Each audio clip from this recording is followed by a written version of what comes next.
What's up, everybody? Today is Friday, September 1st.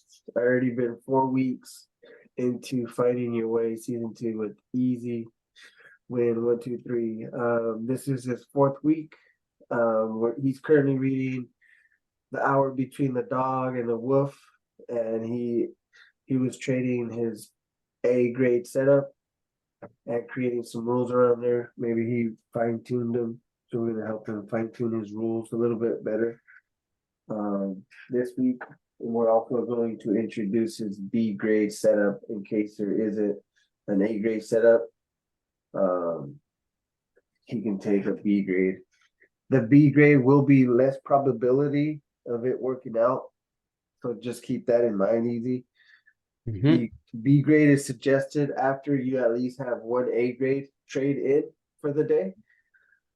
So I'd prefer that you take an A grade setup first, before you take a B grade setup. So like that gives you a little bit of cushion and a little bit of more breathing room in case you want to hold a little bit longer in a trade.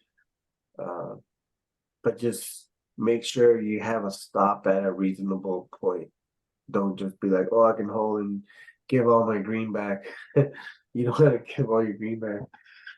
Maybe at least 50% of your green, but not even that. I would highly recommend not to do that or get stuck in that habit. If ever you give 50% back, would you consider stop trading for the day or? Yeah, I would. Okay. Yep. Just so like that, you still finish green. Because who knows, you don't want to overtrade. Because remember, you only want to trade like if you trade pre-market, trade from pre-market to before open, to like 15 minutes before open. If you like to trade the open, then trade between 15 minutes before the open to an hour into the market open, right? Because there's only sections after like an hour and a half, 2 hours into market open, it slows down like a motherfucker. Yeah. And then there's no plays until around like 10:30 my time that it starts to set up for power hour. So you might catch a play there before power hour, but I highly recommend you wait until power hour.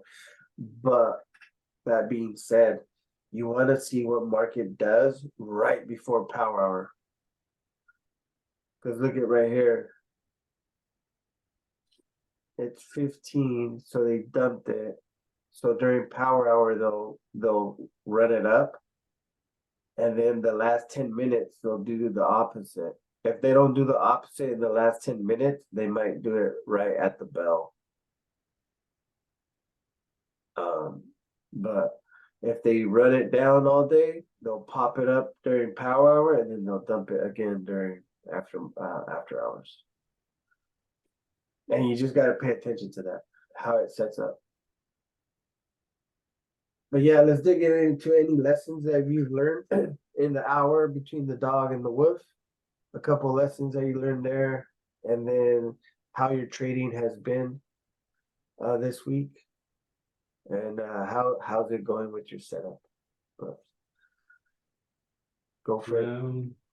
Yes. So this is my 4th week, I would say. I mean, we're starting 4th week, but I have, like I said, I have 3 folders.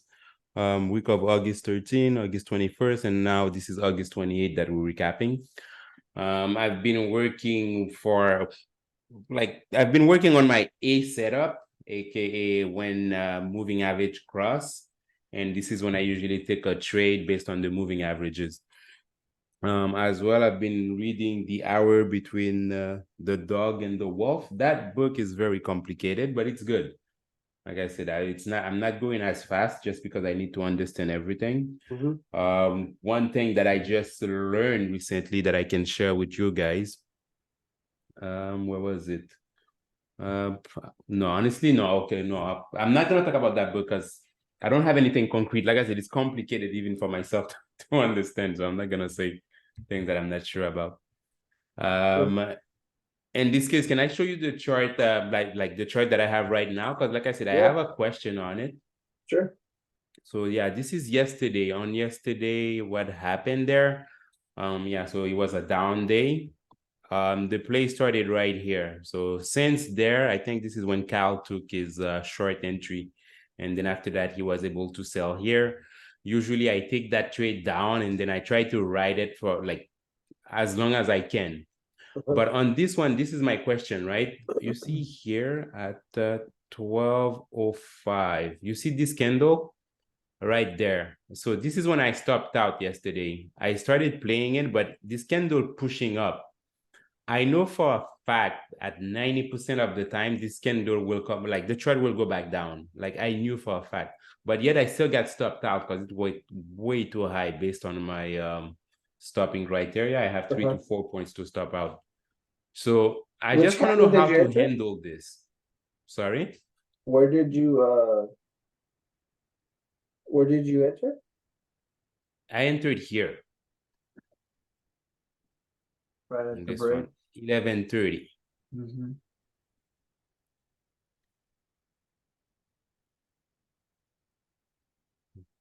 If you entered there,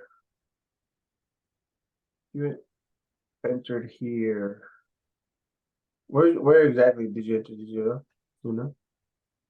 Um, Did you enter up like I here? said, because this is my play. Like what happened is that when you get the cross or while you're getting the cross, a tag of the 50 SMA is usually my entry. And then where So were you that's stopped? You're stopped on this candle? where would my stop? My stop, like I said, I didn't have a stop. I just knew that yesterday was a down day. So because I knew that it was a down day in my head, I wanted to write it out all day. That's what I wanted to do, honestly. Mm-hmm. But I got stopped out right here, right before it dumped, like right before it dumped. And I remember you told me, around 12, this is when like big traders go on lunch and blah, blah, blah. Yeah. So at this point, the trades are not, they usually don't work out or they don't play out. Uh-huh. So that's exactly before that time. So at 12 o'clock, you had that huge candle that wicked me out. And then after that, it went down. Like that would have been a great, great trade for me, like a 15 point something trade for me. Yeah, the reason why I asked over here where you entered over here on this candle is because I would have told you to have your stop loss up here. Up, but why up there? A I break mean, above this, or even a break above here. A hard open close below that above this doji right here. Those would be your two stop. Was this your first trade or your second trade or I think that was my second trade. I have my trades. did you have a Let me cushion? just. Yeah, I had a cushion. Yes, And I'm then just from checking. Yeah, I think that was my third trade of the day. Well, actually, yeah, that was my third trade of the day. Yeah, that's what it was. Short. Where's my short? I'm trying to find out my shorts. Is this my short from yesterday?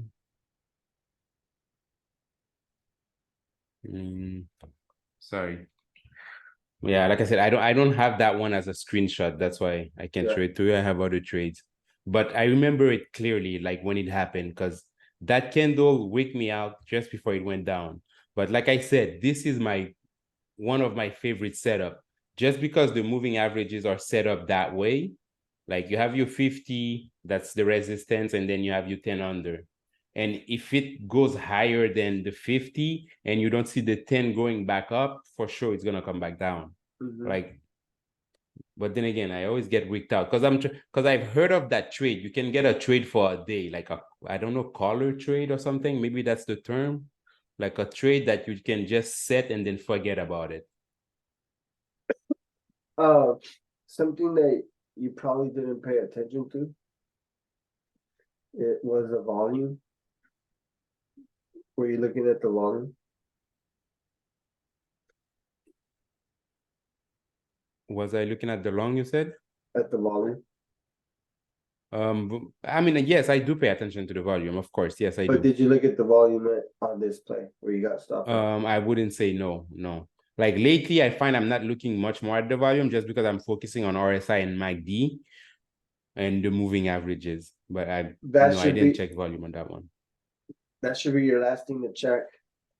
And that would have probably saved you from, because look at this big green bar. Look at the volume. Mm-hmm. How little it is.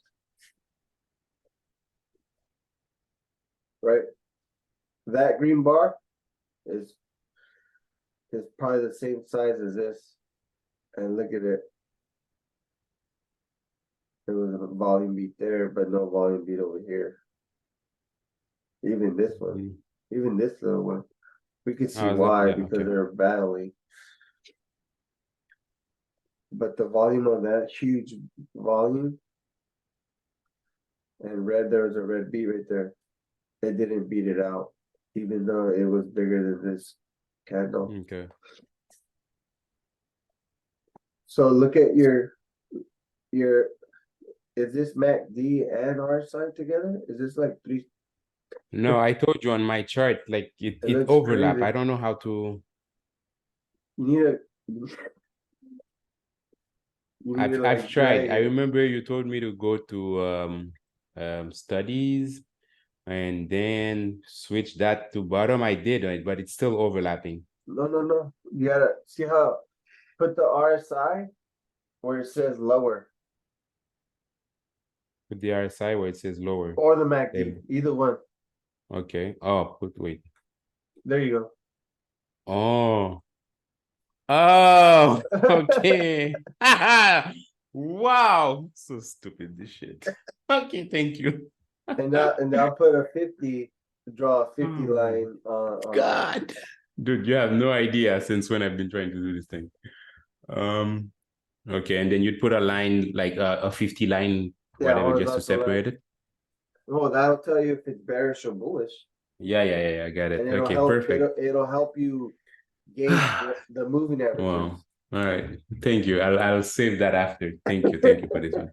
Like, because because the way I understood it, you said just to put one, me, I was like, okay, let me press that down, up, but it's still overlapping. But now I get it. You put one at the lower line. There you go. I'd rather have my RSI on top. Yeah. Yeah, but okay. Before when we were talking, you had said that the hour between the dog and the wolf, you kind of need to work out or do something active to get your blood flowing. And I've seen it work firsthand. Correct. Where like for me, it's helped me identify when my body is like getting like I would call it hyped up to trade. Like on data days when I work out before, I could feel like my heart rate going up, and he says that like if you put your, if you check your pulse right before a trade, and then you check your pulse right after, you can feel it going up. But even data, you're gonna get to the point once you build up your gut algo, you're gonna start to, your gut algo is gonna signal your body to start, your blood flowing, and release testosterone or cortisol depending on what your levels are, and you're gonna start to anticipate, kind of forecast what the move is gonna be before it even happens. And we always see Brandon do that, where he's like, oh, it's going to squeeze on this candle. And we're like, how do you know? Well, how do you know? That's his gut algo. Like, it's fucking laser. But that's years of consistently seeing the same pattern that he likes to play. He doesn't play any other patterns that are not. That's why he says trade your own trade, because I'm trading and I might be short or I might be long, and he's the opposite. And I might hit my target and he's gonna hit his target too.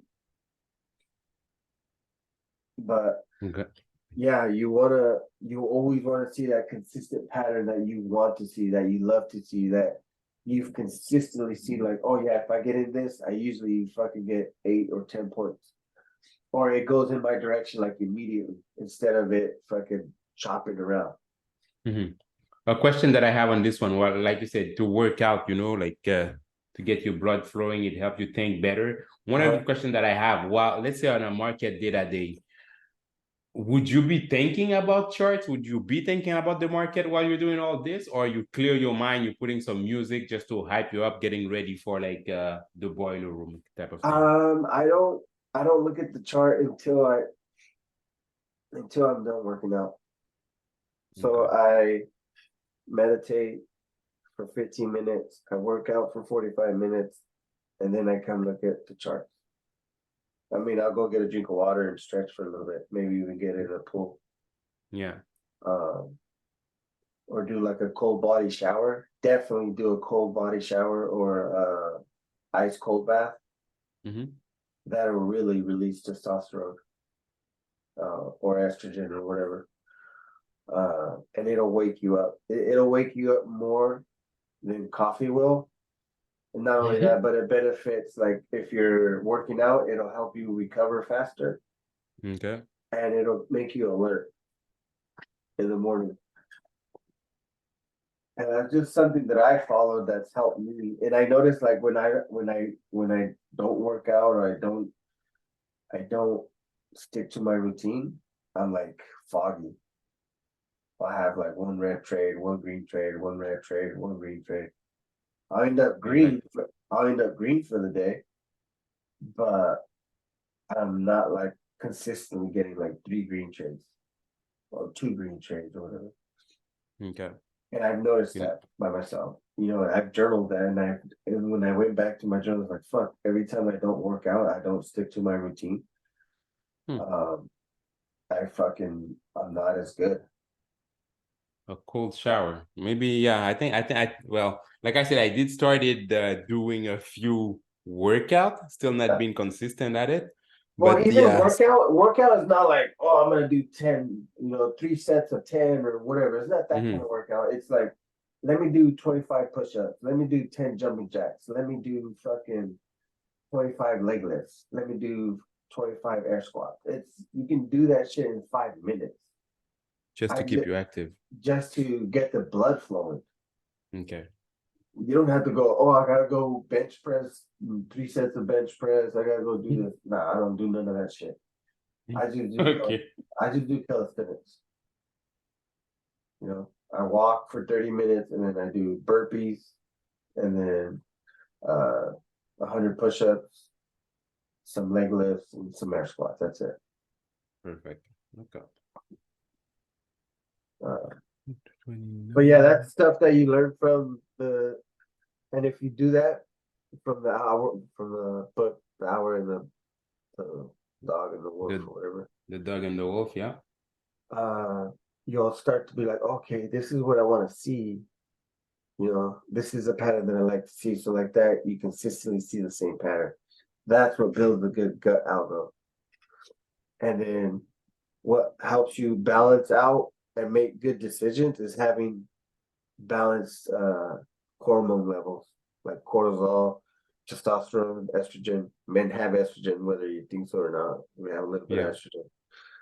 Uh, and yeah, and then you'll be So clear. create yourself a healthy routine that you can Yeah, practice every day. It doesn't have to be long. Because so far I had in my head that it had to be like an a hour long workout? thing. No, no, no, no. Yeah, or something like that. I'm like, I already have an hour traffic. How am I gonna put an hour workout into that? No, dude, you fucking meditate for 10 minutes, 5 minutes, fucking 15 minutes, whatever you can, and then work out for 5 to 15 to, whatever, Perfect. 45 minutes, whatever fits in your schedule. Okay. But do it. And you're gonna Okay, be for like, sure. oh fuck, I can fucking see shit clear. I don't know what the fuck it is, but I can see better. I can see the charts better. Not only that, you're gonna be alert to Mm. see. So you're gonna start scanning, right? So you get your signal with the moving averages or price action, and then you go to the RSI, and then you go to MACD, and then you go to volume. Or if you see like a big spike like that, then you're like, oh shit, okay, What does price action look like? Okay, bounced off the 666. Okay, what does RSI look like? Okay, higher lows. Good, I want to see that. MACD looking like we're gonna get a cross right here. Okay, I like to see that. And then this is the first leg pullback. I would like to get in like right here for a push up. And you're gonna start to get in that routine because the routine that you get in the morning is gonna help you create a routine in your chart, and then that's gonna help you create a routine at work. It's just it's like a waterfall, you know. It all makes sense. When you're not in a routine, your body, it's like when you're a baby, like babies, you know, you're gonna find this out. They like routines. These like Seriously, routines. they love routines. So, like my kids, if they're out of routine, they're either grumpy, grouchy, or fucking crying. They like to cry if they're not in that routine. Perfect. All right. I'll keep that in mind since my wife is pregnant. Yeah, definitely. Kids like routine. Congratulations. Yeah, definitely take that. Thank you. And not only that, it's gonna help you with, you know, when you get the baby, you stay in a routine is gonna help you create a routine for him, and you just, or you know, Perfect. it's a it right now. It's not a him or it's a him or a her. I don't know. Yeah, the baby, Yeah, a routine for the baby. I don't know yet myself, so yeah. Well, okay. congratulations! It's an exciting.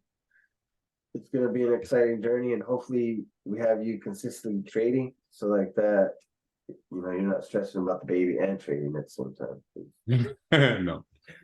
Perfect. So, and I'll tackle with my first trade of the week. On this one, on August 28th. When was August 28th? Yeah, Monday. So there was a trade that I took on Monday. It's a small loss, and I'd like to know exactly, like, you know, what happened there, because I was following my setup. As you can see here, you have the red over the green, so 50 over 10, so it's a bearish play. I usually enter on the tag of the 50 SMA, so I don't know if that's what you call the second leg pullback. No, a lower. Yeah, it would be a second leg pullback. The only thing is you didn't wait for the pullback to finish. Yeah, I didn't wait for the pullback to finish. So check this out. Within one leg pullback, there can be two legs, right? Because there's this leg right here, and there's this leg right here.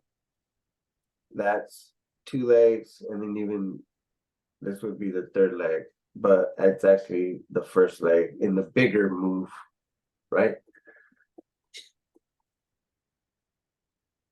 Okay, I mean, yeah, so like I see it. You Okay, could have got I in see. here. Honestly, the best play you could have got in is right here and rode it to here. So you would have got in here, stopped out right there. That's your first play. This I would recommend as a B grade. I'm not sure if that's your B grade, but just erase that from your head for right now. So that would be my first leg in, and I would write it to here. My first target. What's this right here? Oh, okay. I think I see why you call it a B grade, because at that point we still didn't have the cross of the 10 over of the 50 over the 10. Yes. Now you get it there. Okay. It's a B grade, but it is a lower high. You know, it's a lower high right here, and it's a confirmation right there. But the 10 was pointed heavy down, and that's something that you have to pay attention to, because sometimes the pullback will happen right here, and the 10 SMA, instead of being down like this, it's like this. If you see it like this, more flat, then it's most likely going to hit it, come back down, and then mount it, and then come back up, and then go this way. Okay. But if it's heavy down like this, then you're expecting, okay, the next candle will be red. So that would be because like it's pointing down. Yes. Okay. Not only that, you got the MACD cross right here, bearish. And right here where you got this break right here, the RSI broke. Yeah. Then in this case, before, I think I used to enter like at 15:15. Yeah. You see that green candle, whatever, the red candle right after it. I think I used to enter there. But like you said, the 10 SMA is still pointing straight. It's not Yeah, right pointing here. down. Right here, it's a 50 Yeah, that's usually where I toss-up enter. that it might go up right there too. Okay. So that's my 50-50 Yeah. one. Yeah, my So right 50-50 here, trade. this is like maybe not get in. Right here, it's a Mhm. little bit better. Okay, the 10 SMA is pointing down. I can get in right here. One tick below this candle right here, and your Yeah. stop would be right here, or 2 points up, or whatever it is. Right, but that's a beautiful fucking play because that's perfect. This is like picture perfect. What I like to see. When it's Okay. 3 green like that perfectly, I'm already and then the 10 SMA is pointing down, and then Yeah. you got fucking you got that as a red volume beat right here. This was the red volume beat on the pullback. Right Where do there, you see the red volume beat? Where do you see it? right here, Oh, okay, got it. Yeah. right here, right there. And then you write it down. And your first target would what's this one right here? Which one are you pointing at? This one curving up. It's a 50. That's the 50. Yeah. Yeah, that's a 50. Yeah. I mean, I hate putting the 50 as my target because that's what I use to take a trade, the 10 and the 50. And this is a 100 EMA, right? Yeah, correct. Right under the 100. Yeah. So use that as your first target, and then use this as your second target. So, okay. Lock in 50%, 75% right here. Mm-hmm. And then lock in the rest right there. Yeah, at the 666. Yep. Because remember, we busted through the 666 right here. We kind of confirmed it there, but I don't really, well. Sorry. I don't really count that. I mean, I would count that to get in up. I would get in right here. I would count that to get in up. Right here, right? That's where I would have put it, right here. Because it broke through the 666, came back. Okay. And So it's really the direction that the moving averages is pointing. On this one, it's pointing down, so there's more chances that the cross does happen. Yep. Okay. I think that's what Kyle was talking about yesterday. Yeah. When he said that, oh, it's gonna cross me. I'm like, well, it didn't cross yet, so far it's still bullish. But yeah, it did cross at the end. See right here, you got the 1050 cross, Mm-hmm. and then you got the first leg pullback to it. This is like perfect entry right here. You would have entered there. Your stop right here. Would have entered here. Stop somewhere in this area. Okay. And just write it. Write it to the 100. And then the next one would be just write it until put a trail stop. Like once it hits this, you could have put a trail stop to the 10 SMA right there and stopped out like that. Wow, 3 tick below. Okay. Or that too. You can adjust it like a tick or two below the 10 SMA, and then you're good. Mm-hmm. You still locked in fucking 20 points, 15 points, right? So no, back to your question. This is a bad entry. You didn't finish. You didn't see the pullback. You didn't let it complete. Your entry should have been up in here. Your stop should have been right there. Yeah. Now you see the difference? Yeah, I see it. Yeah, I got see the it now. 1050, and not only that, it came back, broke the 50, right? This candle right here tagged the 50 again and confirmed down. Yeah. And then you would have rode this to the 100 EMA right here. Yeah. So like you said, what I need to see is that the 50 is acting as a resistance. Yep. Okay. Yes, sir. Yeah. And then what you entered right here. So it was red, right? Because it was red right here. Yeah, correct. But it didn't tag anything. Know what I'm saying? Yeah. At that point, I don't know. Maybe it did tag it. I don't know how the candle developed. But if it came up and tagged up here, I usually like to see it close green. Like if this was red, and this is the two scenarios that you should usually, like to see. Okay. So if this is scenario one, that's like A plus plus, right? This is your A plus plus setup. Mhm. Your A plus setup is a bounce off the 10 SMA for confirmation down still. And that's correct. That's my B. Well, yeah, so far that's my B trade. Yeah. But you Yeah, would that's want my to B. see this close red. This one close red. And then another candle develop here. And then you're And push going down. down. Yeah. The same thing over here. If you're going short with the momentum, not against it, like you're here. Wait, I'm just opening my rules to take a trade. I think I have on my short, my B setup. Yeah.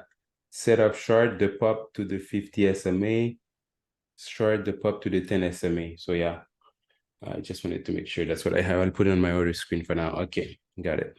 And then wait, and then like maybe add to your rules. You want to see a clean setup.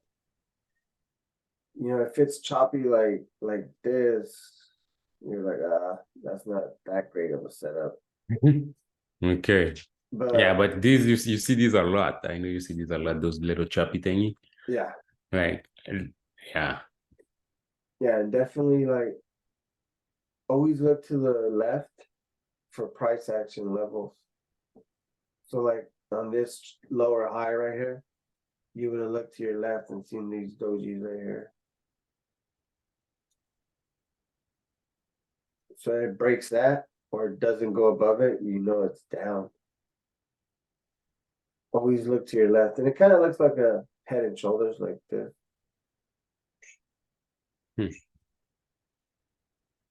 Yeah.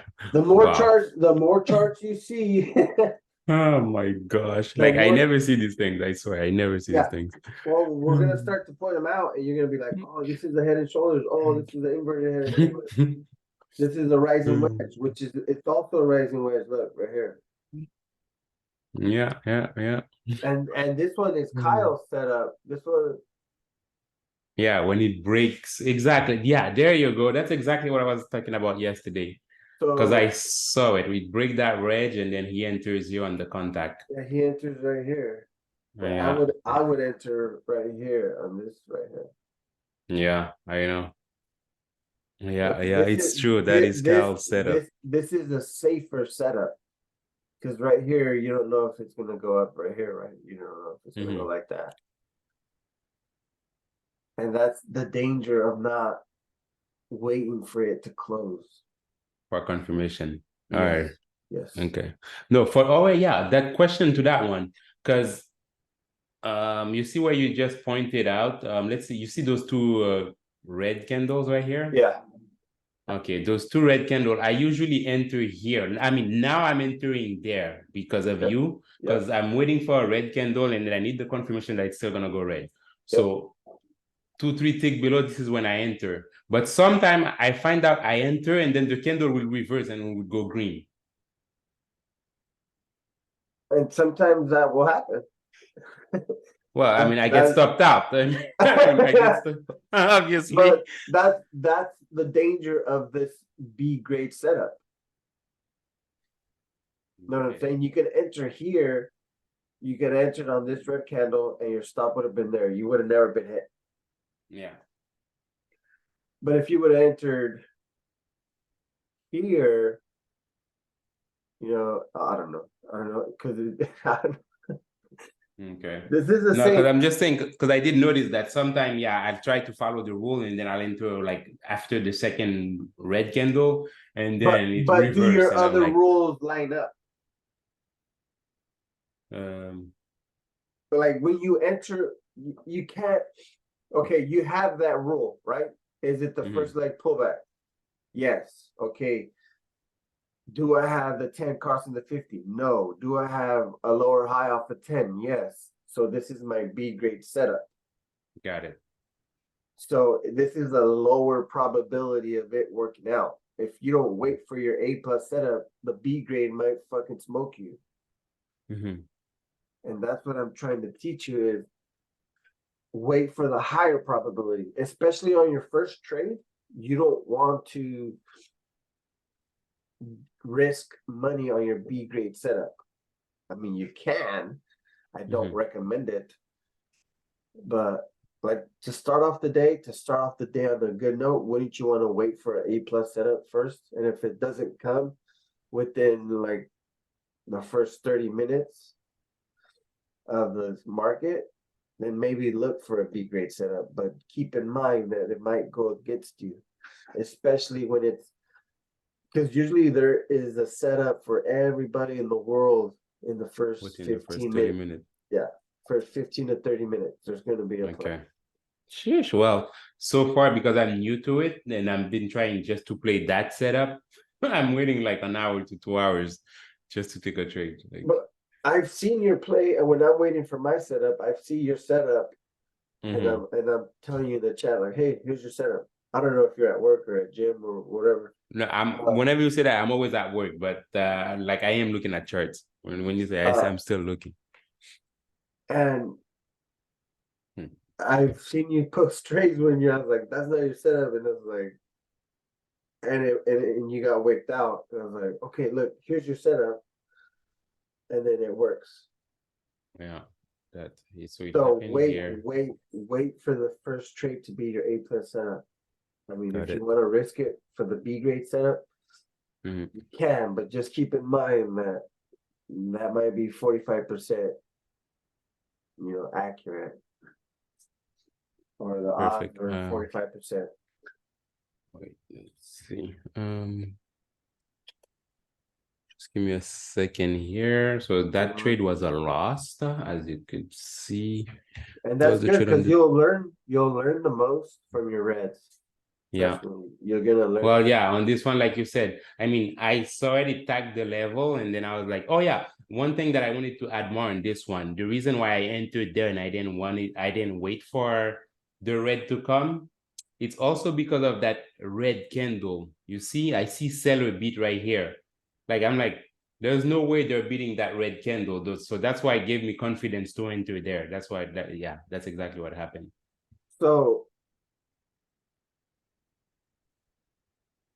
at that level, mark off the top of that candle and look at, check this out. When you see those candles, mark off the level, right? And then you're gonna mark off the top of it. And the top of it. And that's gonna be your level, your pivot level. Oh yeah, okay. So you're gonna be okay if it hard open closes. So it closed green, right? But it didn't close above it. Oh no. How's it? It did close above it and it opened above it, but it didn't. If this one would have closed above it, I would have probably stopped out, right? Because it could probably go up this way. But that would be your level. And these little floating candles, they work out. They always come back to that level because that's a little, I forgot, I don't know if they call it imbalance or what, but that's what they usually mean. Like even this little area right here. Oops. This little area right here, you always mark that off. And look, right there, higher low. But anyways, right here, you were going short, right? So you would say, okay, it broke that level, and now it's confirmed my 50 SMA. Now you're going down. But definitely, I like that you're at least looking at volume beats. You'll see it. You'll see it most of the time. Yeah, because that's why I was like, everything is pointing to the downside. I mean, my RSI is below, moving average is below. I mean, the MACD is below. I have a volume beat, and I was like, there's no way they can beat it. So that's why I entered with confidence. But like you said, I didn't wait for the pullback to be over, to be completed or something. Yeah. Okay. And trust Perfect. me, Got it. like if you were gonna get in green, like just get in on the green side, you probably should have got in right here at the tag of the 50. Okay. Yeah. And then you should have Okay. been ready for either 2 points up or 3 points up. 33 went to What is that? 35. That would have been 33 to 35, so that's 2 like 2 points. points. So Yeah. 3 points would have been more than enough. Okay, boom. Mm-hmm. And like that, look, you got in a little bit better. You would have got like 2 ticks better, Yeah. And I would have still been in that trade. and you would still been in the trade. Yeah. Yeah. All right. On this But one, don't, yeah. but be careful. Just because we had it, but if this play is coming up and it Mm-hmm. looks like this and it's a data, like this candle is going to be data, be very careful. Mm-hmm. Be very Yeah. careful. So far, I'm It not can wait. trading data really. If I So don't recommend it. yeah. We'll trade that later. Like once you get used to your setup. And if your Mm-hmm. setup sets up during data, Mm-hmm. don't trade it. You can sim trade it, but don't live trade it. Sim trade it, take a screenshot and take notes on what it looks like. Yeah. It's Lasagna too Cat, wiki for me. Lasagna Cat went from not even trading no data days to trading during data days to trading through data. So you can improve, But right Yeah. now, I recommend not to until you know what your setup looks like during data. Yeah. I think Judy just mentioned something in the chat. She said, I think waiting for MACD or RSI is too late because they are indicated after the fact. And if you can comment on that, Semper. You are, but you're getting. Remember, you're working on your gut algo, and if you're waiting for your setup will like. How can I explain it? You're gonna kind of Right. forecast what you kind of anticipate the move to be, depending on what the price action looks like. Like right here, right? For instance, price action is a lower high, and MACD is a lagging indicator, but I got the MACD cross. It just depends how you use it. Mm-hmm. So I got the RSI cross right here, like two candles before I got the MACD cross, right? So I Yeah. got it like right here on this green candle. So the RSI is much faster than the MACD for the. It is. Yeah. But when you use them together, you're anticipating the move. I'm anticipating the move, like right here. Because I got the RSI crossover, right? So I'm already thinking, okay, there's probably exhaustion. I don't know if there was a level up here of some sort. 44, that's 44.37. 44.37 is a level. But anyways, if you did have a level, even that the better. And that's where the elite system stacked with these indicators will help you forecast what the move might be. You kind of understand what I'm saying? So I got the RSI, right? I got the RSI crossover right here. And then I got volume coming in, red volume coming in. There's no red volume beat, but I got red volume coming in. Right here, I get the red volume beat. See? I beat out all these candles. Yeah. So I got the RSI cross. I got a small kind of candle right there. And then I get the MACD cross. Now I get the MACD cross like on this red candle right here. On the second red candle from the top. I got no, it looks like I got it on this one. So even at the better. If I get it on this one, we get the MACD cross right here. So now I got two bearish catalysts. I got MACD and I got RSI that are bearish.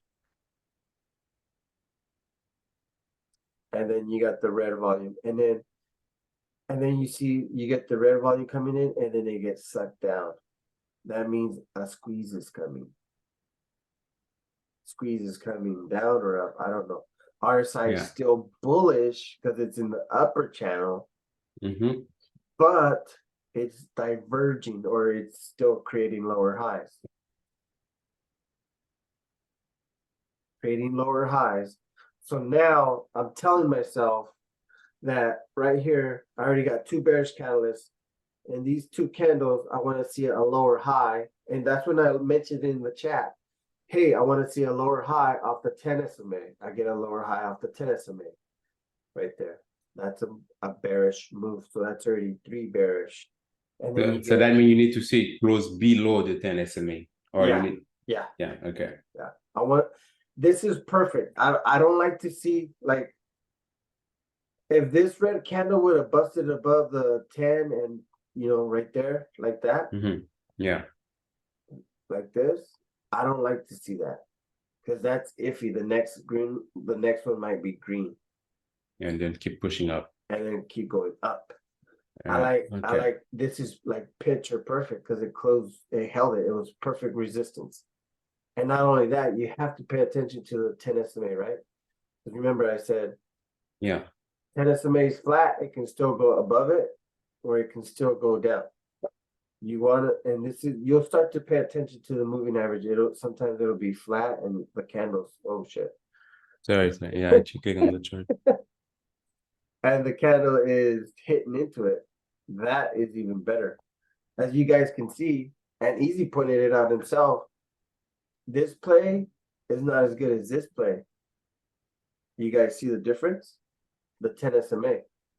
This play The was slope not, of the, this 10 SMA was still flat, so there were still buyers in here holding on to hope. Right here. So they bought in back right here. But then right here, the 10 SMA slanted down and it hit into it. And that would have told you, okay, I'm going to get in right here to ride momentum down. yeah. Also something that I can say on this one that I did notice, on the first part, because the 10 SMA is still, let's say, flat, if ever you get an aggressive move down, it will most probably come back up to retest it, just to make sure that it want to go down. That I've noticed. Yeah, But that's the something that best, I've noticed. like I want to tell you the AAA plus setup for you. I'm listening. And this is you forecasting out the play. And Judy, please, if I didn't answer your question, let me know. But here's another example of using the RSI to forecast a move that might happen. So you want a lower high, you got your 10-10 cross, right? Yeah. So you want to see that. You want to see the 1050 cross. You want to see a lower high off the 50 SMA. But not only that, you want to see a hold of the 50 RSI. So down here, over here, when it hits a 666, you're telling yourself, I want to see it bounce to the 50 SMA and hold it. At the same time, I want to see the RSI. Tap it and hold below it. And right here, it kind of went above it, but it started almost crossed right above it. Yay. Yeah. I heard order failed. Yeah, I'm playing it to the 200 right here.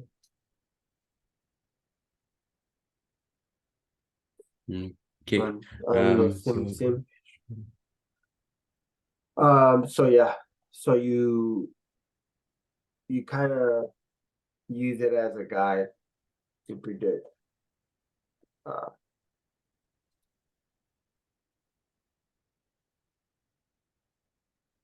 Why are you taking off the things?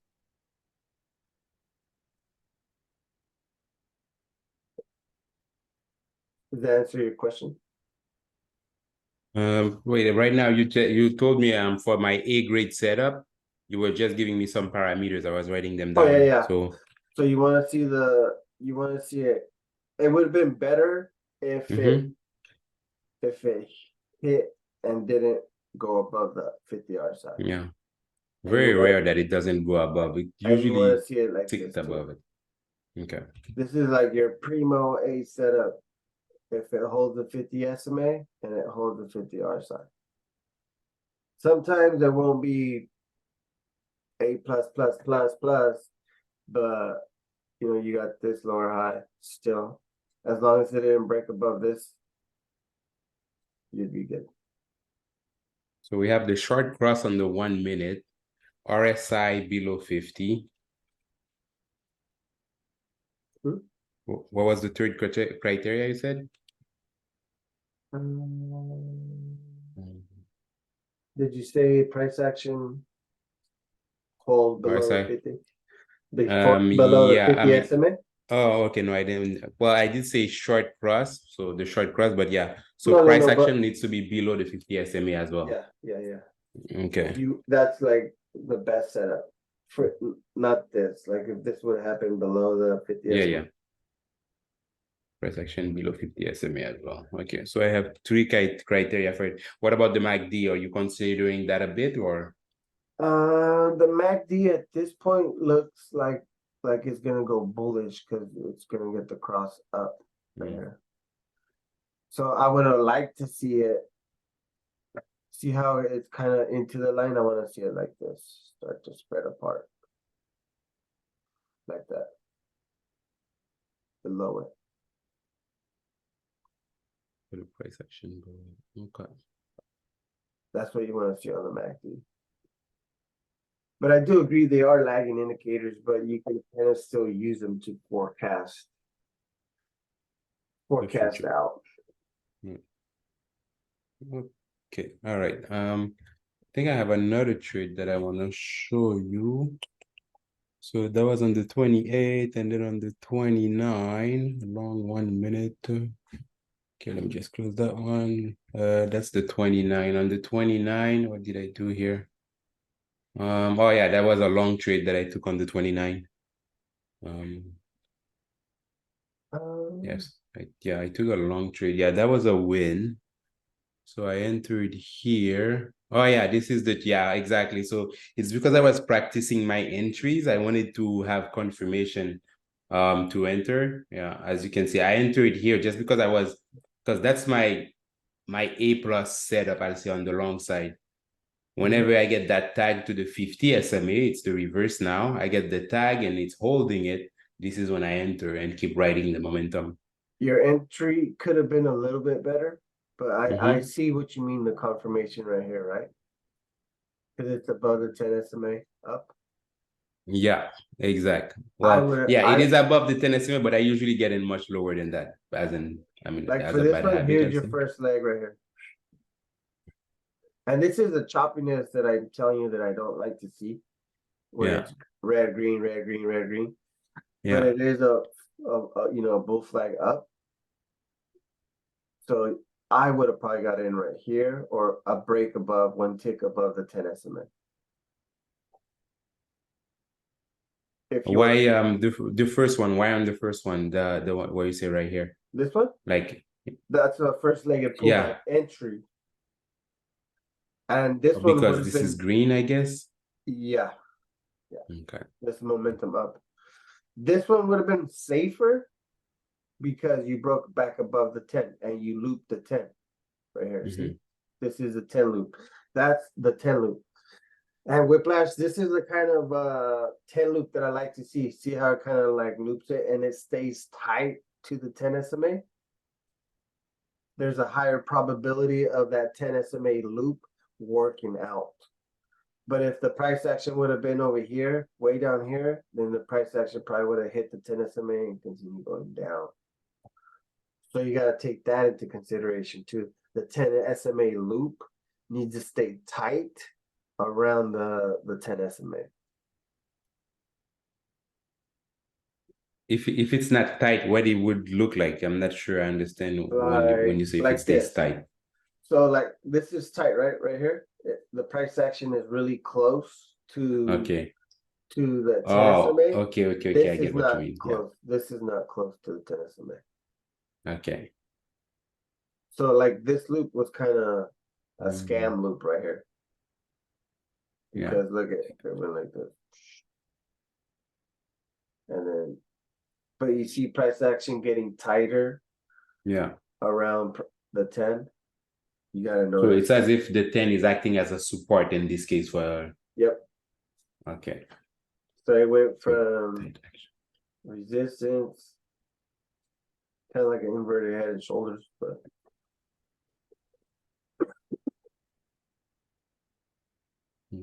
Okay.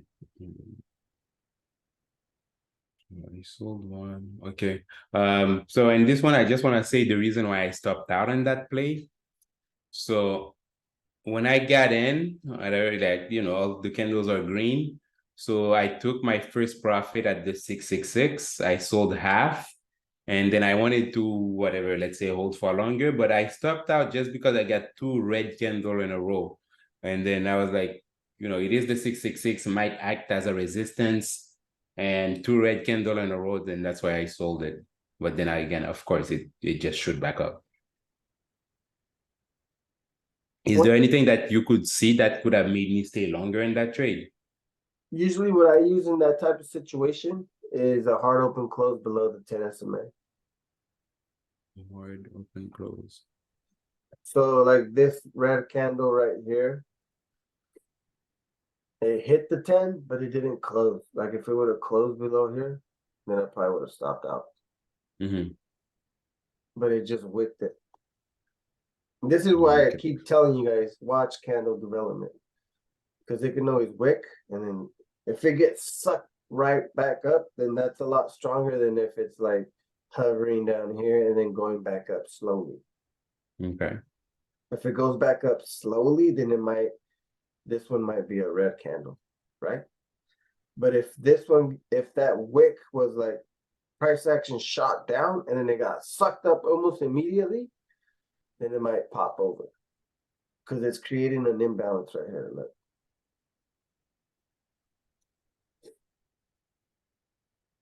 All right. Like If you're I would have probably just drawn the line in the middle between all those dojis and just been like, okay, if it breaks, if it hard open closes above this, then I'm good. And it lines up with the 666, so you can use that as your same line. Yeah. And just look at the 10. If the 10 would have been curving more down like this, like you would have straight. If you would have seen the 10 right here kind of like this, or starting the top and not look so up, then you Or would have been flat, right. maybe. Yeah. Okay. Yeah, more flat. Then start being like, okay, I might want to stop out. Okay. And what about the RSI and the MACD? Can you analyze that? RSI was good. I mean, you got out right here, but you still had room up. Because it technically went to the overheat, but not really. So I would have waited to go at least back into the overheat. You probably would have no, because it didn't go with that candle. It did it way over here. Yeah. So you probably would have got out somewhere over here. Okay. Then in that case, my question, was it a good out or was I being too careful? I was just trying to see like if I could have gotten more from that trade. No, you're good because that's a good target. And if you want to Okay. hit, I mean, that was, well, what is it? 2 points, 3 points you got? 440, 443. 3 points. 3 points. I usually try to shoot for 5, but sometimes you can get burned if you're waiting to, if you're waiting for a specific number. Yeah. But in that point, I would have just took it. Then that's why I said if you would have had a better entry down here somewhere in this area, you would have got 5 or 6 points up here. Okay. And then what if I tell you in this case also the 5-minute chart was bullish? Like Bullish, you I still would have stayed in longer. You would have stayed longer? Okay. Yeah. Perfect. If the 5-minute was bullish and it looked strong, then I'm staying in through all this. Yeah. Well, then in that case, the 5-minute was bullish. That's what I wanted to. Sometimes I just don't know when to hold for like 3-4 points and then when to hold for like a bigger move. The 5-minute can help you with that. Definitely Yeah, the 5-minute, especially lately in the last 2 or 3 weeks. I've been using the 5-minute a lot more than the 1-minute. I'll use the 1-minute to enter. Yeah. But you'll use the 5-minute as targets and stuff. Yep. Okay. Perfect. All right, that's good. Thank you on this one. I think I have another one real quick. That was the 29th, 30. Oh, okay. I have one last trade. 29, 29, 29, 30. First. Wait, was it this one? Yeah, 31st. These are the trades that I wait, let me just close because I have way too many things open. Okay. Okay, so it's on this one. Why do I have two pictures of it? I don't know why I have two pictures of it. Okay, yeah, there you go. So this is where I'm conflicted, and maybe that's gonna reach Jody's question too on this one when she asks. But somebody asked like, the over trading. How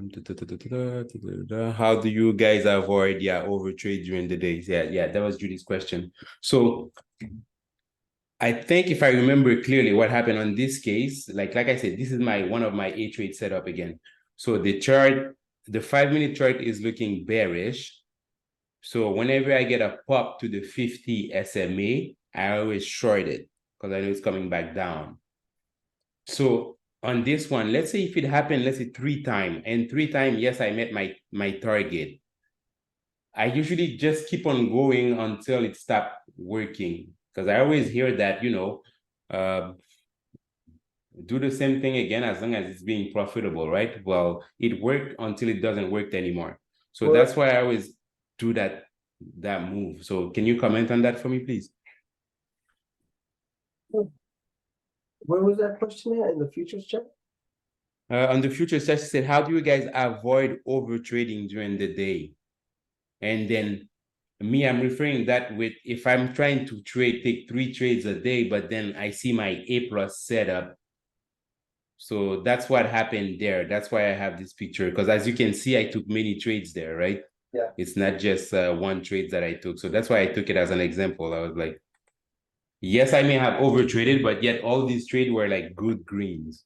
Especially these one. Yeah, they were good greens. So please comment on that. And that's why I implement the daily goal and the max trades. So you set up your daily goal. And the way that I come up with that is I set up a monthly goal. And then you break it down into small chunks. And then you do daily targets. So if I got a daily goal of, let's say, $1,000, I'll divide that by 4. Because honestly, you should not be trading more than 4 times. 5 times max. 5 times max is what I'm saying. You should realistically be hitting your target within the first 2 to 3 trades. Your 4th trade, you should just be like, leave it alone. Just don't even. You should be hitting your daily goal. And as soon as you hit your daily goal, you're done. You're done for the day. Okay. And I guess that's why starting off small like I did, it got me used to fucking, $25 green a day. That was fucking awesome for me. Oh wow, really? Yeah. Okay. I started off with $600. So I started small, dude. I scaled up from 1 contract to now I can trade 8 to 10 contracts. NES. And I started with 1 contract on NES. And so 1 contract, you take 1 trade a day then, or no. 2 trades? I was still taking 3 to 4 trades.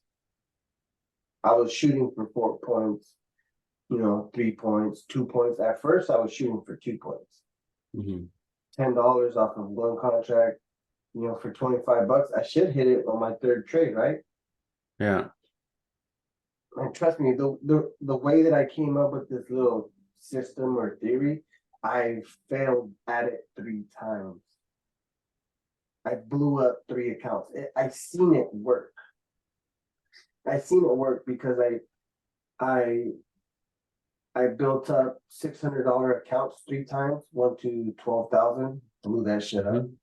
Okay. Went to 8,000, blew that shit up. Third time I blew it up to 5,000 and I blew that shit up. Realistically, I only lost, $1,800 out of my own pocket. But fuck, I lost a shit ton of money. And I know it worked. I know that Brandon and most people say don't have a daily goal, don't have that because it's going to put more pressure on me. But it really doesn't. At least it didn't to me because I started off so small. I made it something. Think about it, $25. It was like $600. My first small goal, monthly goal was $600 a month. Okay. And then I broke that down. 150 a week, $25 a day. Or whatever it is. The reason why this is something I arrived at for myself, because at first the daily goal did put pressure on me, but then I realized why it was good, and ever since then it's rare that I overtraded. And what I realized was, like, this is from the help of another member too. I can't remember quite who said this, but what I realized was, like, people always talk about, yeah, you got to run your trading like a business, you got to run it like a business. And I was like, well, that makes sense, but I don't actually know the parameters of what that means. And someone in the chat said, I forget who, but it was really smart. They said that if you're a house painter and you finish painting the house, that's your goal, right? You're not going to paint the house twice, That would be insane. Like, I just did the job. Now I'm going to do it again. You're not, Exactly. according to that, you're not going to get paid twice. You're just going to be doing something weird. This doesn't work for nothing. Exactly. And you're just creating more likelihood that you'll, like, spill some paint or fall off a ladder or, like, break a window by mistake. It's like, Yeah, exactly. and That's for a some great reason, analogy. yeah, for some reason, I wish I could remember who said that, but when I put that together with running your trade, like for me, that almost completely cured my over trading. I still overtrade sometimes, but it's like rare. And even though I still do it sometimes, the amount of difference between how I used to overtrade, whoa, it's night and day difference.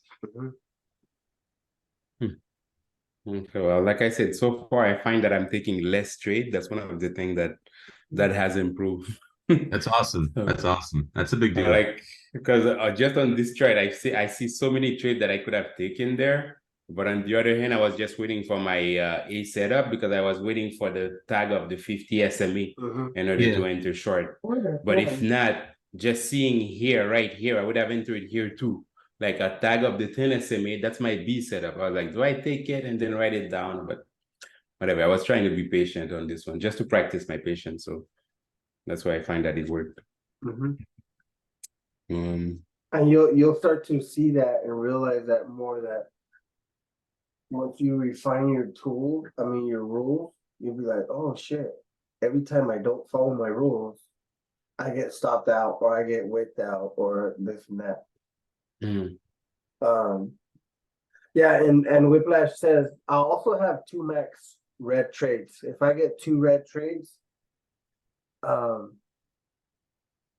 back to back, I'm done. So you should add that rule to your rules. Either that or you have a max red stop.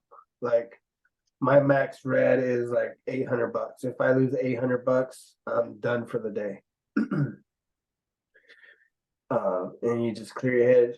You can always and you want that max stop loss to be something that you could just fucking not give a fuck about. You're like, fuck it, I'm off. I'm done for the day. I can make that shit back tomorrow. Yeah, for me that's $40. And on Tuesday, I took 2 losses and I was done for the day.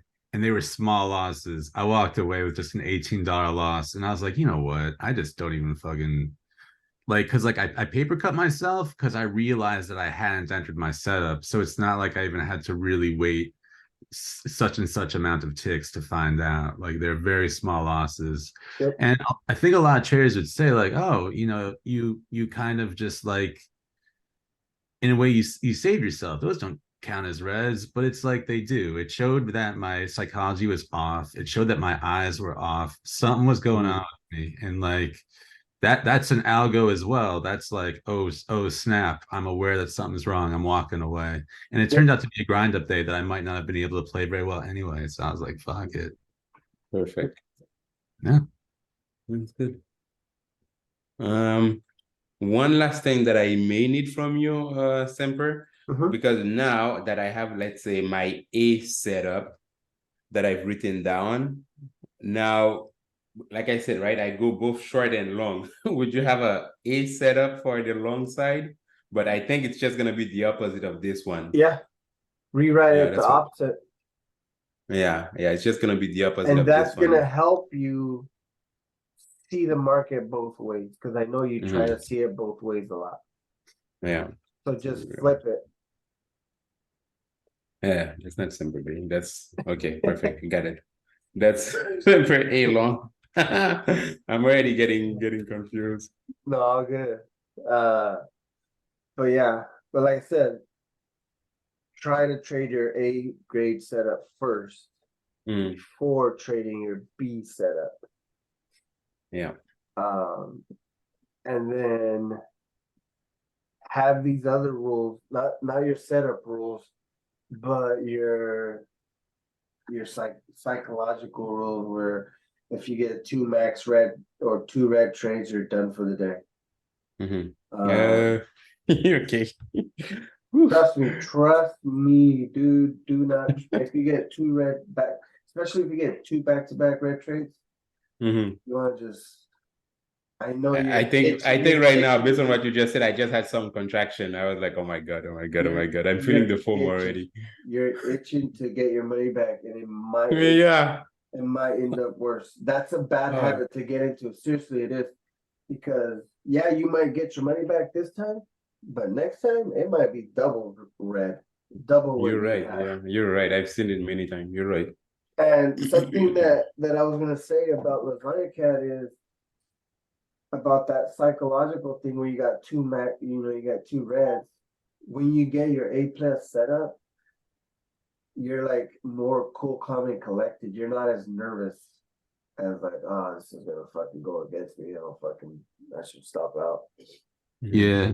And that's about internalizing the Mark Douglas stuff, but as important, maybe more important, I don't know. It's all important. I shouldn't say that. It's all important.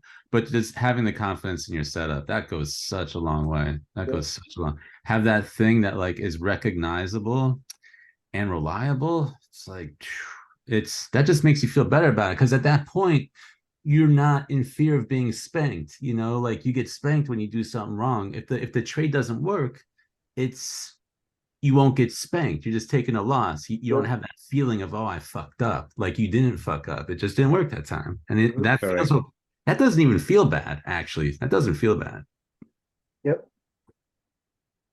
And the loss won't fuck up your day too. 100%. That's one thing about accepting your red, or is it won't carry over into your personal life or work life or relationship. Shit like that is, you won't be that angry about yourself. But if you follow the rules and done everything to the T, more likely than not, the shit's gonna work out in your favor. But if you break the rules, you're always gonna there's always a higher likelihood of you getting spanked. Yeah. Smoked. Yeah, totally. Yeah, playing yourself means that either way you're gonna feel all right. And not only are either way you're gonna feel all right, the majority of the time, and maybe even like the really good majority of the time, you're gonna have a winning trade. The main takeaway that I took from the Mark Douglas book was accept the fact that all the trades are not going to work 100% of the time. That's right.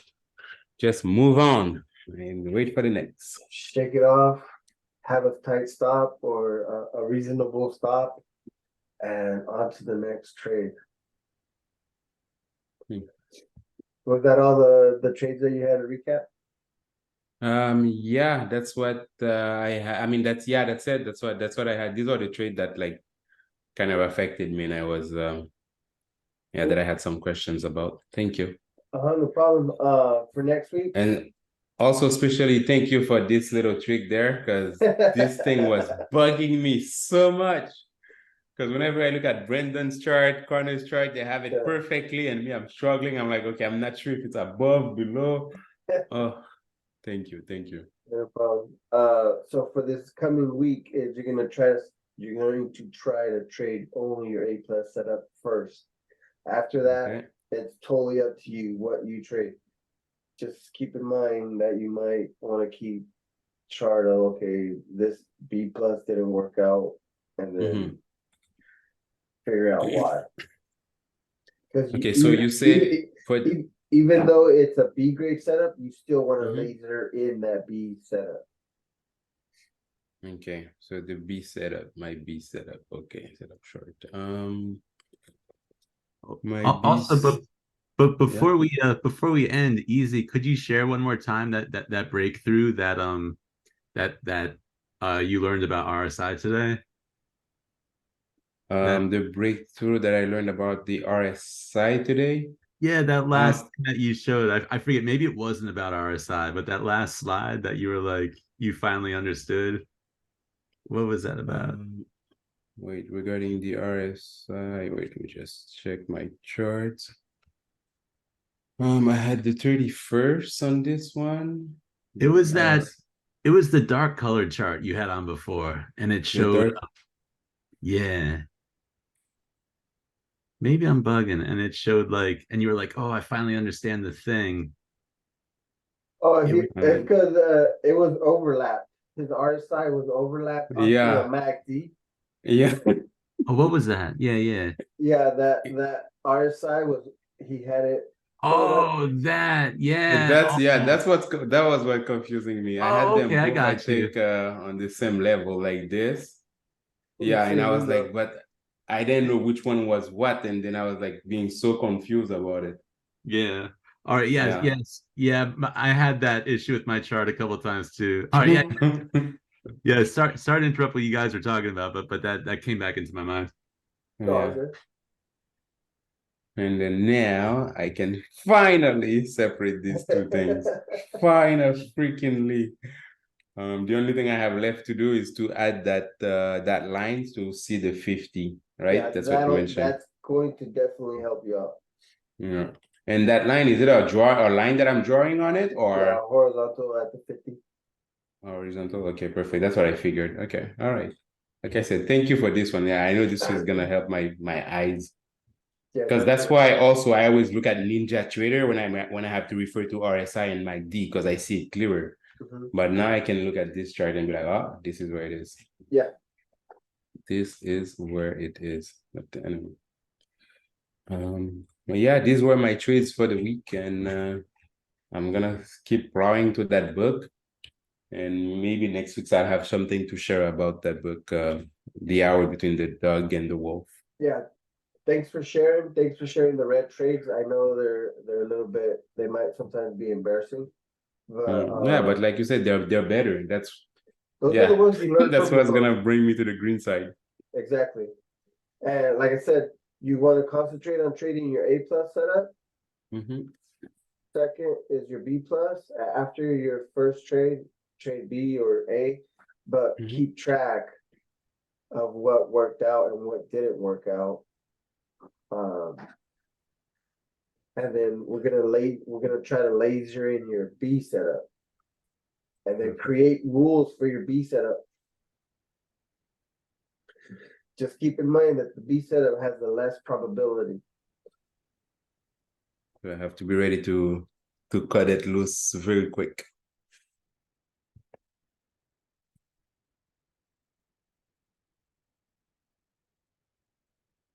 Hello? Semper? Anybody still here? Yeah, I got you. Yeah. Okay. Same. So yeah, set up your B grade. Keep tabs on that. We're gonna laser that sucker in, and then I think next week we might get into market psychology again. Remember, we had trading psychology, and then we had rules. Now we're getting into like market psychology and stuff like that. Yeah. But I thought you'd be telling me more info regarding the, let's say, the 200, the other moving averages, because so far, like I said, I'm using the 10 and the 50 to get in my trades. Yep. But yeah, just like the exit, where should I take profit? That's what I thought we'd be tackling this week. This week. Yeah, like I thought you'd like, giving me more like of a target where to exit my trades. And you Because would go ahead. Because I do have some target myself, but I didn't know if they were the best or if they were good. So I wanted to hear more about it. Like I said, the 100, or if not the 666, the 200. And that's what I thought. Because like I cannot look at a chart and be like, oh, this is going to be my target.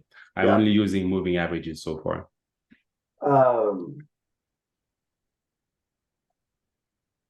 Right now, the way they're set, the trades that you had this week didn't really show any prime. Like, usually you would want to see like them stack up for them to be used as targets for the next step up. Like, when was it? Like Monday or Tuesday was the force up, right? Yeah. Monday maybe. Let me see.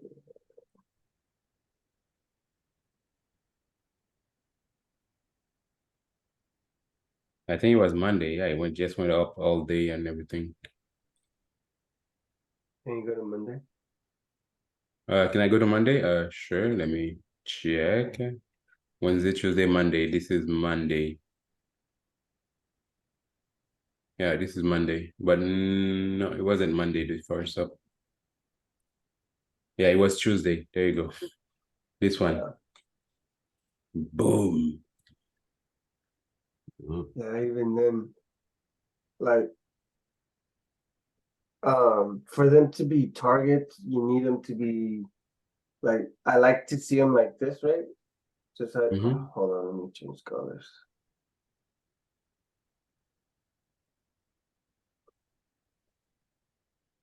Wow. I clearly see my RSI and MACD. I can't believe it. It's like night and days all of a sudden. Oh my God. Your trading's gonna improve that much more. I swear it's gonna improve. As of Monday, expect no more trade. Yeah, not only that, wow. once you get that 50 in there, a lot of things are going to be easy to see. That 50, yeah. Well, man. that 50 RSI will help you gauge to what price action is calibrated to. Yeah. And I've said it before, like if you see price action hit like a moving average and it hits the 50 RSI, then it's calibrated to that moving average. Perfect. For that bounce, right? So like for targets, since this week you really didn't see any trades that you took that you would use moving average as targets, is okay, then you would use the RSI overheat as a target. Wow. Okay. So you would hit, like, if it matches up, right? If it matches up with the 50 RSI, so you're gonna match it up with the overheat. So you wouldn't have got out until like way over here, but you might have got wicked out, right? You might that would have been a killer trade. You would have got wicked out, or you would have fucking closed out right here. Yeah. And this is what I mean. They fucking do this shit right at the bell. You can see that, boom, right at the bell. Yeah. And they ran it up all day. But anyways, so you'll see what the RSI is calibrated to. So if you see it calibrated to the 50, then you would use overheat, right? But if let's just say, for example, this is the 50 SMA and the 100 EMA is up here. And it's going like this. Right? And it hits the 50 RSI right here. Let's just act like that's a 50 RSI and it hits the 50 SMA. that's where you would use the 100 EMA as your target. But if the 100 EMA is really close to the 50 SMA, like right here, and it's like 3 points, then you would want to see it hold above the 100 EMA right here, or 100 EMA, to go up to the 200 EMA or 200 SMA up here. Okay. And if you don't see it holding and sees it break below the 100 EMA and you got in over here at the 50 SMA, then you might want to stop out, like lock in 75%, and then maybe wait a little bit longer and then close that out. If it continues going down, Yeah. Stop out like right here, still green. But that's how you would use the moving averages. Yeah. And you always want to see it bust through that level and then come back and confirm that level before going up to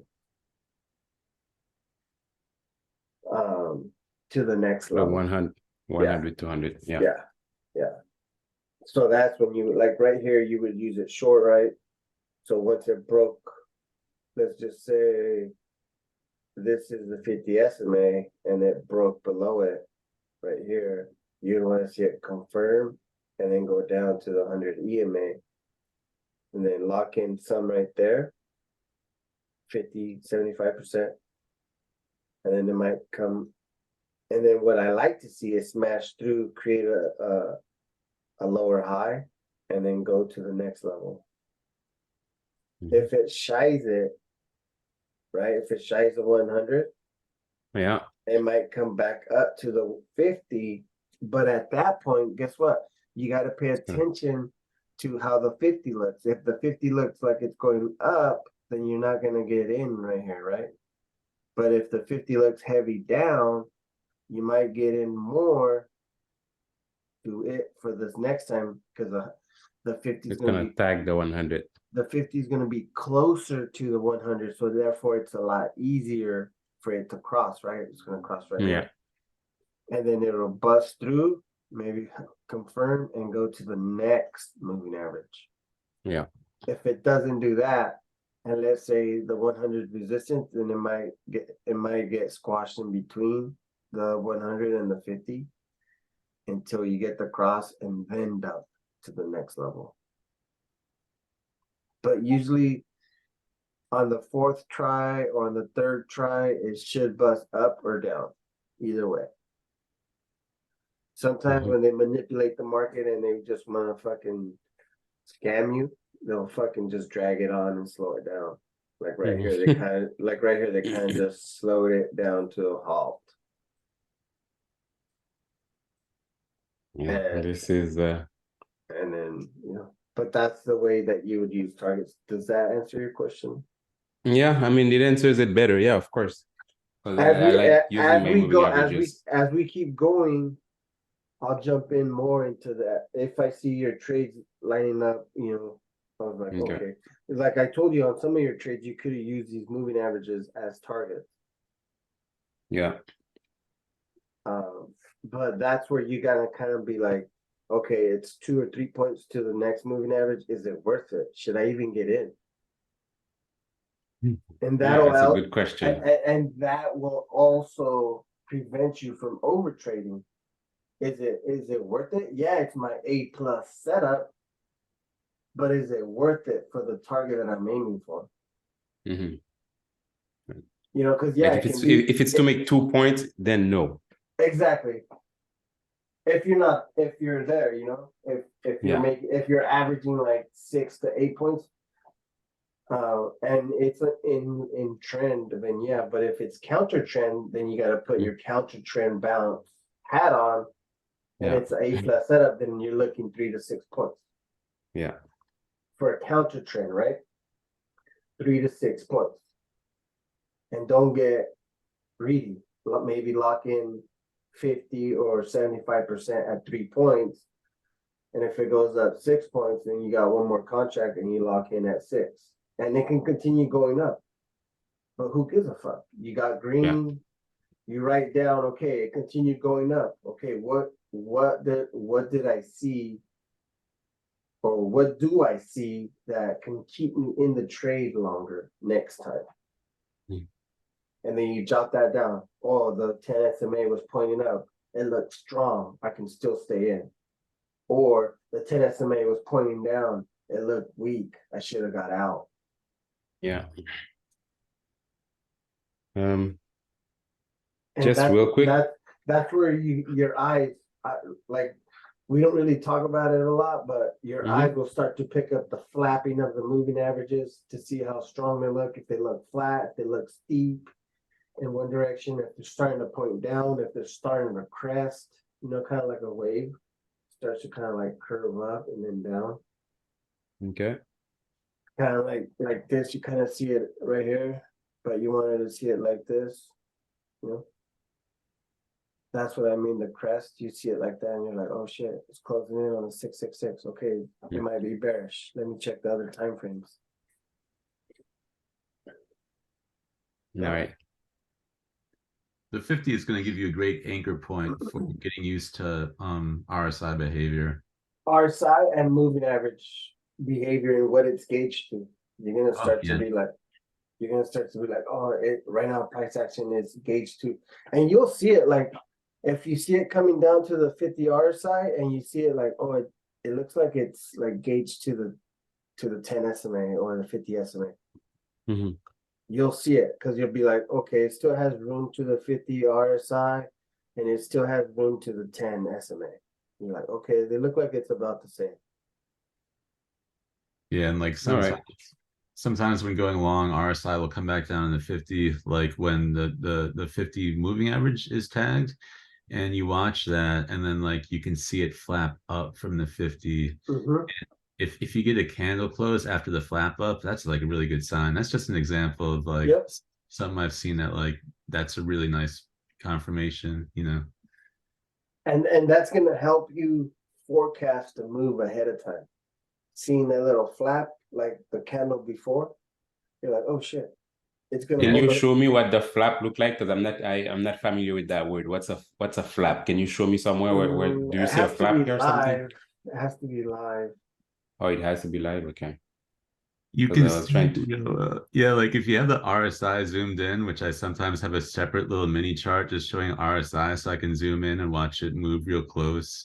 It's just like as a candle is forming, you can see that particular little section of RSI just move up and down. Right here, it'll go up, down. Okay. Like fluctuating. Yeah. Yeah, exactly. The very end, like that recent end of it where it's currently at, it'll go up, down, up, down.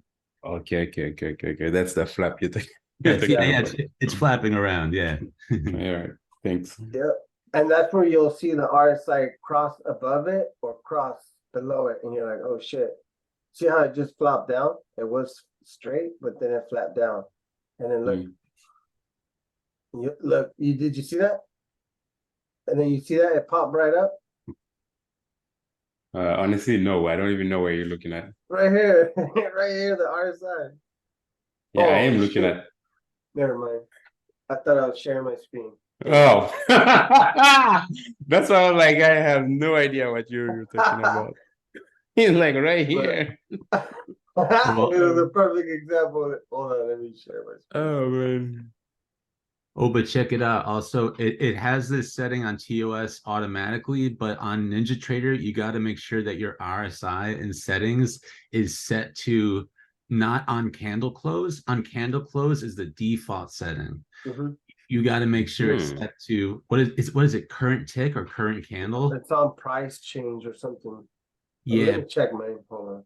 Yeah, but it can't be the default setting, or else it'll be one candle behind, if I remember correctly. Yep. Where's RSI? Yeah, this is an important setting. On TOS, it has it automatically. On price change. Okay. Or on price change. Okay. I didn't know. It'll be on bar close. And that's the default. I do on price change. You can do every tick, but that might be a little different too. Yeah, on price change. But see it how it's flat, it'll flap right now. Watch. See it how it just flapped? It was pointed almost at the overheat. Oh, okay. Yeah, I saw. I just saw.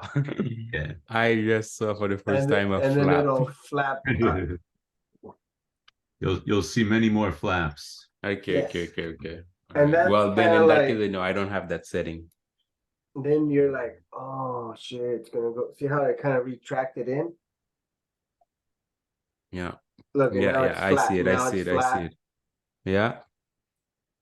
And now it's down. And now Wow. it's You see, these are important things to mention because no, I never had that option Yeah. on my Ninja And that's Trader. why I'm kind of forecasting it out like, oh shit, our side looks strong. Or see, because this is the RSI 50, that blue line.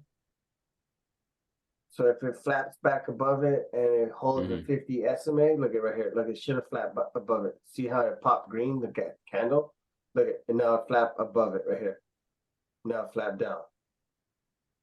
I want that candle to be green right here if it's gonna have strength to go back up. But that being said, now that it kind of dumped down, it could probably only go back up to this blue line right here, to this blue resistance. So it might come up to like the 50, like right here, 60. See, but now the RSI is on top, so now it's kind of bullish. So now I'm looking at the MACD. I'm looking MACD. I want it to close in on the red line. See how it kind of starts to flatten out. Yeah. But the MACD won't do it until the candle is closed. And that's why it's a lagging indicator. But see how the RSI is on top of the 50? So now the MACD is flat. So now I'm thinking on the next candle, it's gonna close in on this red line, on the average line, the MACD. Yeah. And then I want to start seeing the buyers right here on the MACD come in right here. I want to see a wave right here. But we might not make it. We only have like 20 minutes left. Yeah. Also, there's a Sergio in the chat that wanted to say something about the RSI. Oh, what's up, Sergio? Go for it, bud. You can unmute if you want.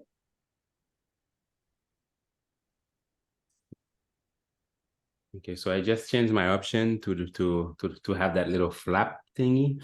Yep. Yeah. That's a nice little tweak. So now when you look at price action and you see the moving averages, you're gonna look for that flap. Oh yeah, for sure. Like you bet. As of Sunday, no, if not Monday, yeah, Monday or You're gonna be Sunday, I'm like, gonna start looking okay. at that flap. And you see So we it's got a small seller wave. on price changes. Okay. We got a small seller wave, so buyers are still technically in control, but if it flushes its 50 SMA, it's probably gonna come down to the 100 right here, to this green line. And that would be your target. But look, it's only like 1 point away, so it's not worth it. So my next target would be down here, the 200, and that's worth it, but can it make it down there? It would need to get past this doji right here. See this doji right here, this little. Hey, what's up, guys? It's Sergio. Hey, what's up, Sergio? How's it going? Hey, so the thing about the RSI is that I had a big issue with the whole flat thing with the RSI. So what I caught on was I found myself doing better with the Ninja RSI, where it's got the 3-bar average. I find it a little bit smoother, obviously, and it doesn't trick me with the flat. So as far as like a psychology mindset level, I feel like I don't get mistaken with the flat. You know what I'm saying? Yeah. Another thing also. Go ahead. Sorry. What? No worries. What RSI is that? On the Ninja Trader, because with the RSI you can have the 3-bar average, just like how 709 with the latest indicator, you can have the 3-bar average RSI. Oh yeah, that's what I have. Right here, the 3-bar, right? Is that what you're talking about? Yeah. I find myself using that, and with my trades, I feel more confident. I feel better because even though it doesn't hit the 70 or the 30, I know that it's either running hot or cold because I know that with the stock RSI, it's definitely hitting there. You understand what I'm saying? Yeah. So I do find myself using the 3-bar RSI useful, so I don't get mistaken with the whole flat thing. Mm-hmm. And the other thing I did want to say is, I know like we go through like a bunch of stocks, like, SPY, futures and stuff like that. And sometimes, trade some meme stocks, let's just say. Yeah. So I do have this RSI where it's got that 50 line built into it. So you don't have to draw on it every time you look at a different stock. I don't know if it's something you guys would like me to share that or not. I thought that was pretty cool, pretty interesting. But I didn't know much about that whole thing with the 50 line until Brandon came out with the video of that. Yeah. And that's when trading started becoming a lot easier for me because I thought it was just, up, down, hot, cold, that's it. Yeah. I had no recollection of that 50 line, which is really important because it really does match up with the MACD. Yep. Yeah, and Sergio, what you'll start to see is use the 50 SMA, and you're gonna start to see that the 50 SMA, when it lines up with the 50 RSI, it's almost like a fucking golden play.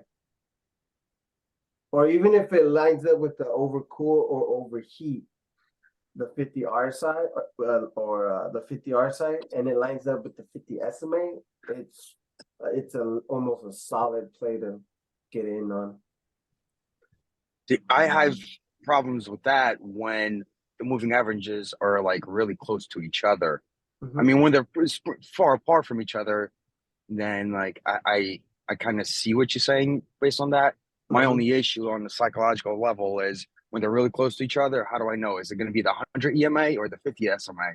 You know what I'm saying? Because I mean, from what I understand is the 100 EMA is kind of like a magnet, right? Or, I mean, I could be wrong. What am I saying? It depends. It depends how far it is from it and how the moving averages are going into it. Because they're all magnets. They're all magnets. And of course, like a force-up day or a controlled cell will fuck that shit up. But identifying when the moving average play is in play is, you'll know. When they're all jumbled up, you're not going to be able to tell.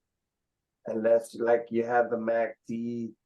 Usually when they're jumbled up, what tells you is the divergence in the RSI. Gotcha. Okay.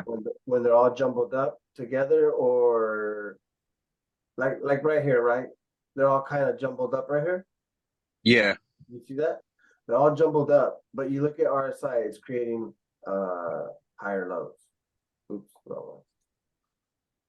Higher lows right here. Even though it's still going down. Okay. You see what I'm saying? They're jumbled up. And you think, yeah, it's a down. Come on, motherfucker.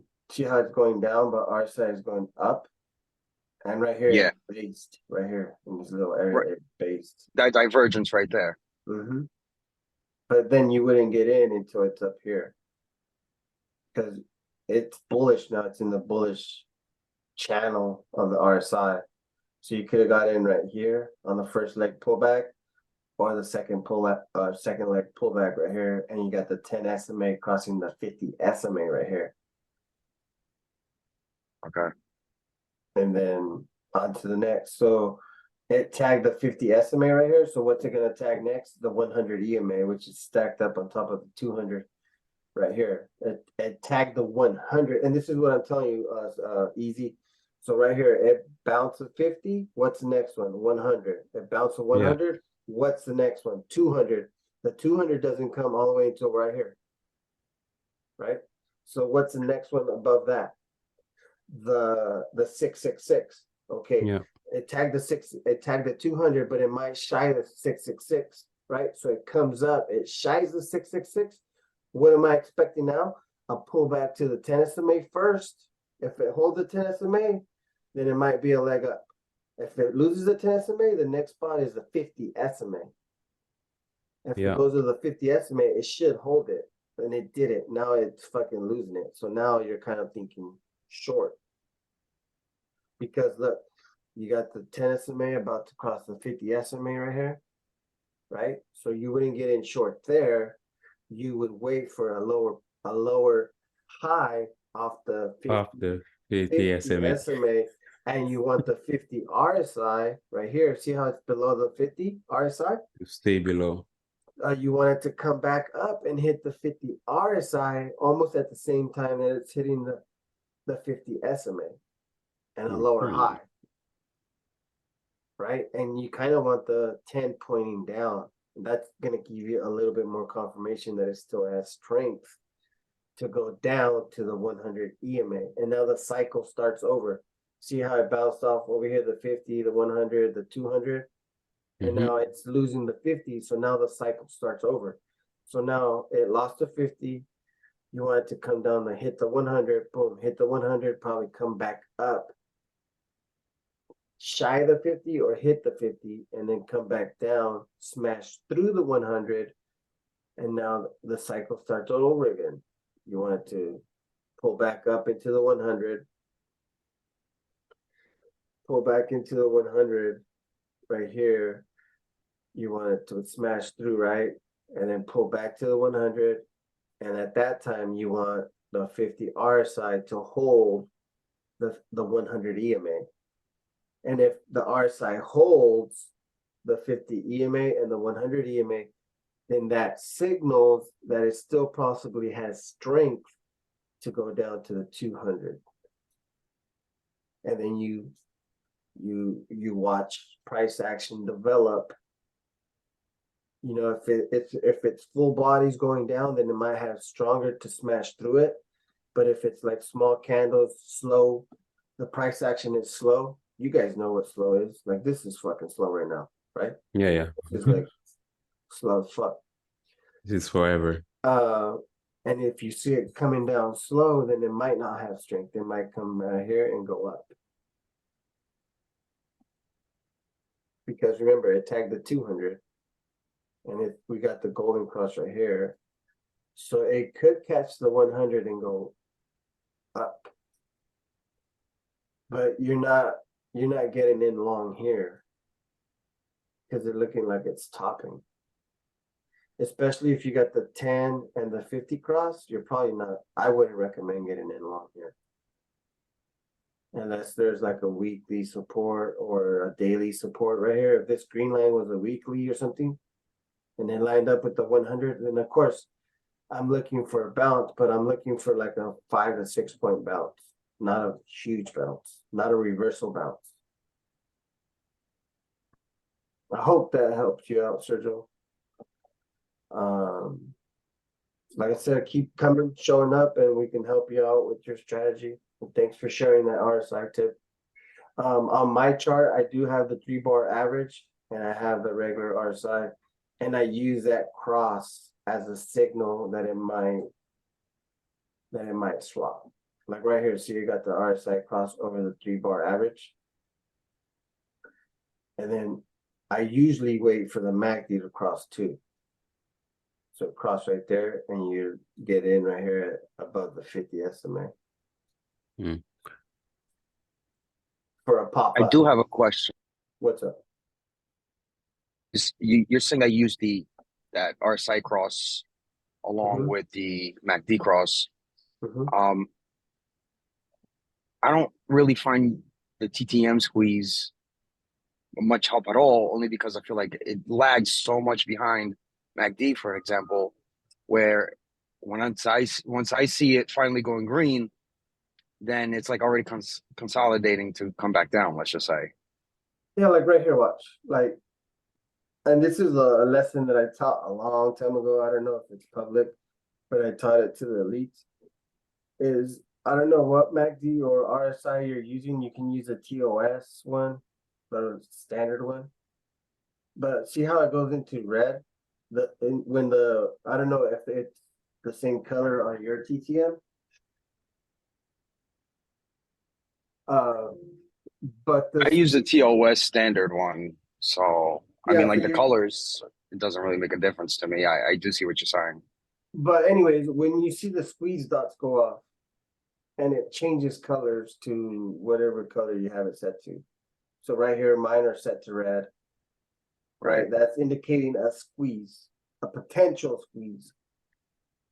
The squeeze from when they turns to a different color usually lasts 8 to 10 bars. They could last more, but on average it's 8 to 10 bars. So 1, 2, 3, 4, 5, 6, 7, 8. You read that out right here. And that's So it would have been from like that pullback yeah, to the right 8 here. bar. Yeah, right Yeah. here. So you'd probably thought about getting out right there, but the candle still looks strong. So it's just whatever target you think. I usually go to dojis or doji levels, so probably like right there. That would be my 75% lock in if I got in right here. But what I like to do is I'll lock in at my first target 75%. And then put my target like 2 points above my next target or a point above my next target, like let's say over there. And then I'll attach my profit stop to a 50 SMA. Or sometimes a 10 SMA, depending on how far the distance is. Like if price action is way up here and it's far from the 10 SMA, then I'll attach it to the 10 SMA. If I don't want to give that much money back. But that helps me catch the bigger moves where I attach it here and I just let it ride. So even if I got here, right, and I say my target was way up here, I would have got stopped out right here, which is close to this target.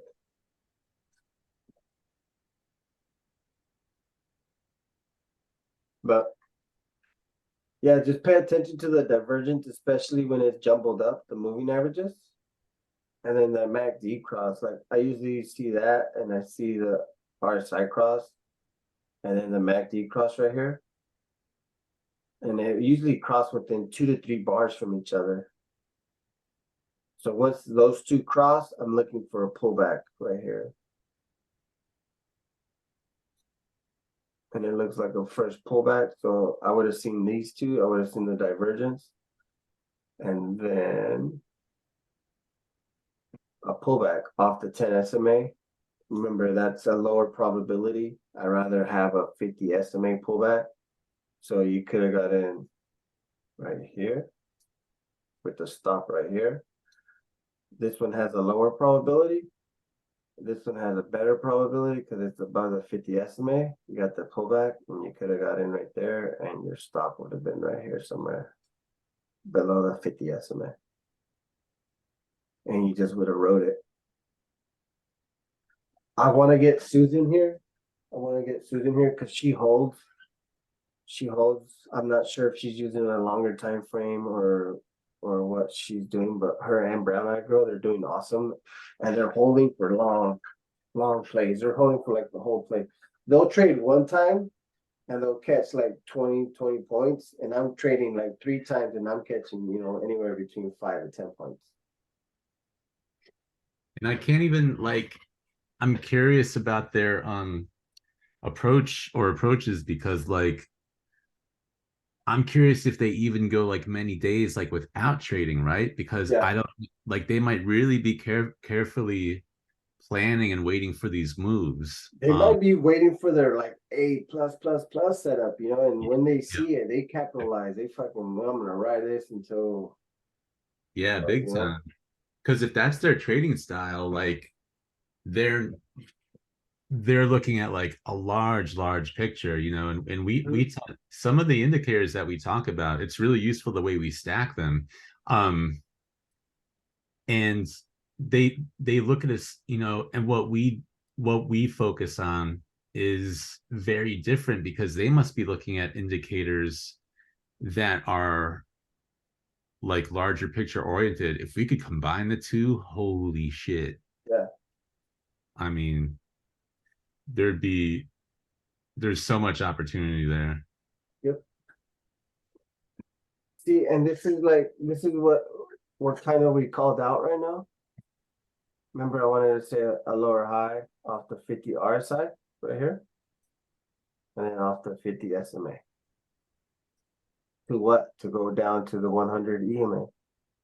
And I said there might be a pop right there, back up here, to possibly the 10 SMA. The 10 SMA is a little heavy, so I'm guessing a pop to the 10 SMA right here, and then a smash through.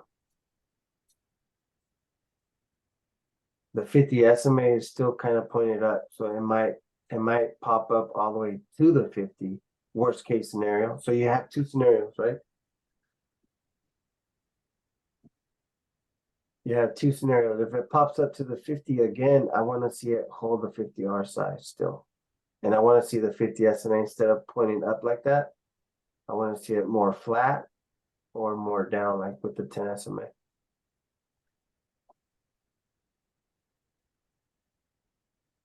But it looked like it bled it through. So now it smashed through that level, right? So now it's okay.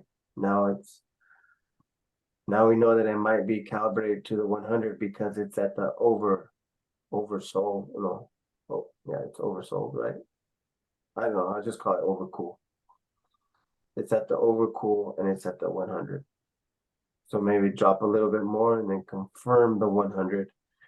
If it confirms the 100, then we know that it's going to come back up or come back down to the 200.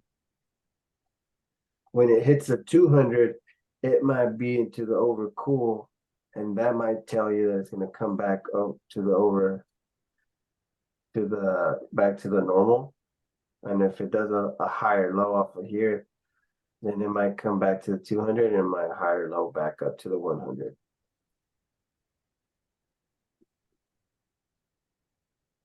And you're just taking it step by step by moving average by moving average. If it breaks that moving average, okay, what's the next possibility?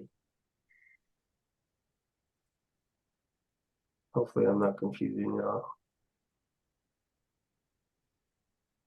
It's not too confusing. I mean, I kind of understand it, but I know I'd have to research it more because no research let's say out there.